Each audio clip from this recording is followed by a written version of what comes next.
ప్రభా తండ్రి ఈరోజు మీ వద్ద నిద్రించిన బిడ్డ శ్రీ లక్ష్మీనారాయణచారిని దీవించి ఆశీర్వదించండి.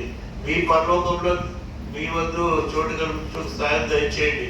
మీ వద్ద నిద్రిష్టకు బిడ్డకు సాయం దయచేయమని వేడుకుంటే వేలాది వందల స్తోత్రం చెల్లించుకుంటున్నాం తండ్రి. ఈ గృహంలో ఉండాలని ప్రతి ఒక్కరిని దీవించి ఆశ్రయించండి. ఎవరైతే అనారోగ్యంతో ఉన్నారో వాళ్ళని అనారోగ్యాన్ని పుట్టి స్వస్థపరచండి. అనారోగ్యం నుంచి మేము చేస్తానికి వందనాలు స్తోత్రం చెల్లించుకుంటున్నాం. నాగరాజు గారు కిట్టిని గాయపడ్డ స్వస్థం పుట్టి స్వస్థపరిచింది లయపరిచి లేవెత్తి రావాలి నడిపించి వందనాలు స్తోత్రం. ఈ స్వస్థ శుక్రవారం రోజు కృపా స్వస్థపరిచి ఏమో లేని అన్నావు. ఈ చిత్తమైతే స్వస్థపరిచి దాని గాయంతో ఈ గాయపడ్డ స్వస్థం దాన్ని కొట్టి స్వస్థపరిచి ఈ శుక్రవారం రాత్రి లయపరిచి వేడుకునే వేలాది వందల స్తోత్రం చెల్లించుకుంటూ కృపా ఈ సాయంత్రం సమయం మేమందరికీ ఒక విందు భోజనాలు ఏర్పాటు చేశారు తండ్రి.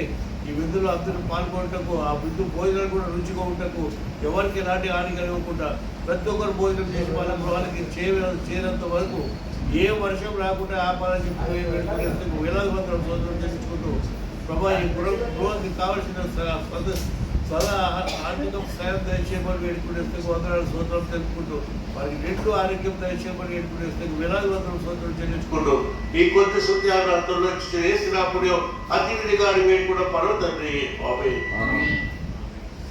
అమ్మా నువ్వు చెప్పే మంచి ఆర్య గారి గురించి నీకు ఆయనకున్న హలో